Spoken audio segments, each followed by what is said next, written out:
नमस्कार दोस्तों, मेरा नाम है विजय कुमार। आप देख रहे हैं कॉमिक्स पिटारा चैनल को। तो चलिए दोस्तों, तुलसी कॉमिक्स की शानदार स्टोरी को शुरू करते हैं, जिसका नाम है बेटे का हत्यारा। तो आप देख सकते हैं इसका कवर पृष्ठ, जो कि कुछ इस तरह का है। तो चलिए इसकी शानदार स्टोरी को शुरू करते हैं। एक थे ठाकुर रणवीर सिंह, बहुत ही गुस्सैल और क्रूर। तेरी इतनी हिम्मत, हुक्का भरने में तूने देरी क्यों की? सड़क उनका एक था बेटा नीलकांत, दुर्गा माँ का परम भक्त। वो समय समय पर पिता को समझाता, पिताजी, इन गरीबों पर अपना बेवजह क्रोध उतार कर आप इन असहाय की हाय क्यों लेते हैं? अगर आपको इनकी हाय लग गई तो चुप करो। नीलकांत, एक ठाकुर होकर कायरों की तरह बातें कर रहे हो। जब वो नीलकांत को दुर्गा माँ की आराधना में लगा देखता, हर समय पूजा पाठ में लगा रहता है, इसे तो किसी पंडित के घर जन्म लेना चाहिए था। ठाकुर रणबीर सिंह को एक बात का बहुत दुख था। काश हमारे एक बेटी भी होती। बेटी घर में ना होने से घर की देहली कुंवारी रह जाती है, और फिर बड़े बूढ़े कह गए हैं कि कन्यादान करने पर ही मनुष्य को मोक्ष प्राप्त होता है। वो साधु संतों, नजूमी ज्योतिषियों सभी से इस विषय में जानना चाहते हैं। ठाकुर साहब, आपके एक क्या दो दो कन्याएं होंगी, लेकिन जन्म लेंगी कब? शीघ्र ही। ओह, रणवीर सिंह प्रसन्न हो उठता। वो उन्हें उचित पुरस्कार देता। पर जब कई माह बीतने पर भी कल्याणी ने अभी तक अपने गर्भवती होने की सूचना मुझे नहीं सुनाई है, इसका मतलब ये है कि कल्याणी गर्भ से नहीं है। उसकी आस टूटती तो बुरी तरह अव्यवस्थित हो उठता था, और तब अपना क्रोध नौकरों चाकरों पर उतारता था। सड़क एक रात जब नीलकांत सो रहा था, नीलकांत, तुम्हारे पिता व्यर्थी ज्योतिषियों, मुल्ला मौलवियों के पीछे भाग रहे हैं। उनको कन्या का सुख नहीं मिलने वाला है। क्यों माँ, कोई कारण?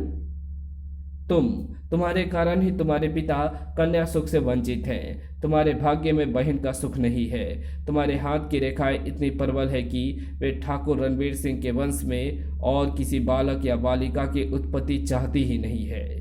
ओह, तभी उसकी आंख खुल गई। मुझे पिताजी को इस स्वप्न के बारे में बताना चाहिए। सुबह होने पर, पिताजी, रात मुझे स्वप्न में दुर्गा माँ ने दर्शन दिए थे। तुझे तो बस सोते जागते दुर्गा माँ की ही रट लगी रहती है। नहीं पिताजी, ऐसा ना कहिए। रात स्वप्न में मुझे दुर्गा माँ ने बताया। नीलकांत ने रात देखे स्वप्न के विषय में रणवीर सिंह को विस्तार से बताया। सारी बात जान। ओह, तो हमारी इच्छा पूरी ना होने का कारण तू है नीलकांत? ऐसा तेरी दुर्गा माँ ने तुझे बताया है? हाँ पिताजी। देख नीलकांत, तो दुर्गा माँ की ही पूजा करता था। हमने कुछ नहीं कहा। अब तो उनकी आड़ में हमारे भाग्य के बारे में बता रहा है। हमें ये बात बिल्कुल पसंद नहीं है। तो एक ठाकुर का बेटा है। ये पूजा पाठ छोड़, तुझे अन्य ठाकुर युवकों की तरह वन में शिकार खेलने जाना चाहिए, मित्रों में बैठकर शतरंज खेलने चाहिए, नृत्य की महफिलों में भाग लेना चाहिए। क्षमा करे पिताजी, ये सब मुझसे ना होगा। तो फिर तू एक ठाकुर के घर में रहकर क्या झक मार रहा है? पिताजी, कान खोलकर सुन ले नीलकांत, आज तुझे अन्य ठाकुर युवकों के साथ वन में आखेट करने जाना ही होगा। तुझे हमारी सौगंध है, याद रख। अगर तू मेरी बताई बातों को नहीं अपनाएगा, कोई भी ठाकुर तुझे अपनी बेटी देने को तैयार नहीं होगा। ये देख, मेरी सौगंध की लाज रखेगा या नहीं तू? पिताजी, आपकी बात मैं कैसे टाल सकता हूँ? शाबाश, जा आखेट पर जाने की तैयारी कर। और फिर गांव के अन्य ठाकुर युवकों के साथ नीलकांत वन में आखेट करने चल दिया।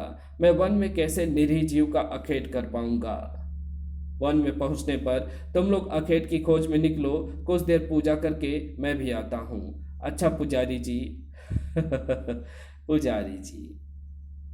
अन्य ठाकुर युवक जब आखेट की खोज में वहां से चले गए तो नीलकांत दुर्गा माँ के ध्यान में डूब गया। दुर्गा माँ, मुझे राह दिखाओ, मुझे दर्शन दो। शीघ्र ही। आंखें खोलो नीलकांत। नीलकांत ने आंखें खोली। ओह माँ, आखिर आपने मेरी पुकार सुन ही ली। नीलकांत दुर्गा माँ के चरणों में लौट गया। उठो नीलकांत, और मैं जो कहने जा रही हूँ उसे ध्यान से सुन। शीघ्र ही वो उठा। ओह, ये घोड़ा कहाँ से आ गया? ये घोड़ा मैंने अपनी शक्ति से उत्पन्न किया है नीलकांत। मैं तुम्हारी भक्ति से प्रसन्न हो तुम्हें ये घोड़ा सौंप रही हूँ। ये आकाश में उड़ने वाला घोड़ा है। इस घोड़े पर सवार होकर तुम अत्यंत पराक्रम के कार्य कर सकोगे, अन्याय को दूर करके शांति स्थापित करोगे। पर एक बात सदैव याद रखना, यदि तुम सत्य की राह से तनिक भी विचलित हुए तो मेरी कृपा तुम पर से हट जाएगी और ये घोड़ा भी तुम्हें छोड़ तत्काल ही अदृश्य हो जाएगा। माँ, मैं आपका आदेश हर समय याद रखूंगा। नीलकांत, तू यहाँ से अपने नगर वापस ना जाना। तो कहाँ जाऊं मैं माँ? तो यहाँ से सोमनगर राज्य में जा। वहां जाकर वहां के प्रधानमंत्री मणिकाल से जाकर मिलना। वे इस समय एक मुसीबत में हैं। वहां के राजा सोमसेन भी इस मुसीबत से जुड़े हुए हैं। तुम्हें उन लोगों को इस मुसीबत से छुटकारा दिलाने के बाद ही अपने नगर जाना है, इससे पहले नहीं। जो आज्ञा माँ। सदैव सुखी रहो नीलकांत। अब तुम जब भी मेरा स्मरण करोगे मैं तुरंत ही तुम्हारे सम्मुख प्रकट हो जाया करूंगी। ये कह दुर्गा माँ अदृश्य हो गईं। तब दुर्गा माँ द्वारा शक्ति से उत्पन्न घोड़े पर नीलकांत सवार हुआ। मुझे सोमनगर ले चल उड़ने वाले घोड़े। और अगले ही पल वो घोड़ा हवा में उड़ने लगा। नदी नाले पार करता हुआ घोड़ा सोमनगर की ओर चल पड़ा। इधर वन में, ओह, नीलकांत कहाँ गया? यहाँ तो सिर्फ उसका घोड़ा है। कहीं किसी जंगली जानवर ने तो उसे अपना शिकार नहीं बना लिया। यदि ऐसा हुआ होगा तो ये सुनकर रणवीर सिंह के लिए बहुत बड़ा आघात होगा। नीलकांत उनका इकलौता पुत्र था। बहुत खोजने पर भी जब नीलकांत उन्हें वन में नहीं मिला तो वे उसका घोड़ा ले अपने नगर की ओर चल दिए। आज तक कोई हथियार तो मैंने उठाया ही नहीं, इसकी चिंता तू ना कर। नीलकांत, तेरे तर्कस में जहरीले तीर भरे हुए हैं। अब तू जो भी निशाना लगाएगा वो खाली नहीं जाएगा। ओह, तब तो मैं मुंजाल से टक्कर दे सकता हूँ। तो जा, देर क्यों कर रहा है? दुर्गा माँ अदृश्य हो गई। तब साए शीघ्र ही घोड़ा मुंजाल डाकू के अड्डे के ऊपर जा पहुंचा।